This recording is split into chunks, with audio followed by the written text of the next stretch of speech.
Guys, update kay Chaconi. Are, naghahanap ng MDR ni Tito Arj.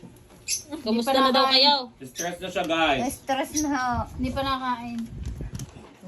Kain na! Bukmain eh. Yan. Hindi pa alam.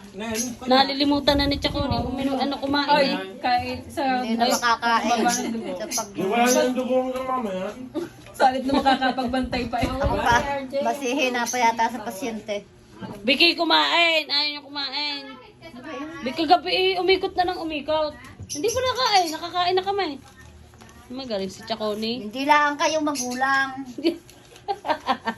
Kayo may anak at magulang kayo at anak ni gayon. Kaya nga si Doris daw. Kaya nga pinapakain kayo. Eh baka mamay magdable ang pasyente. Maging dalawa pang pasyente.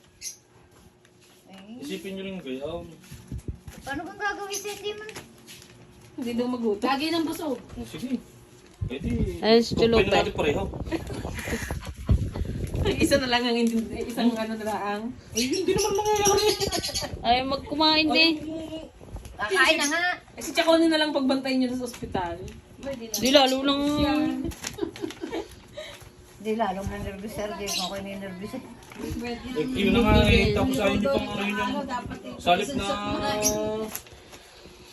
Kumain na kayo, inay. Akad na. Pero nga daw siyang susunod. Yan guys, kumakain na siya.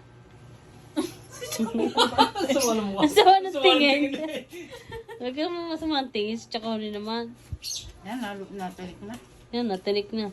Video ko sila, video si Doris. Guys, kain po kayo. Yan, kain po. Yan si Chulupe. Red na red.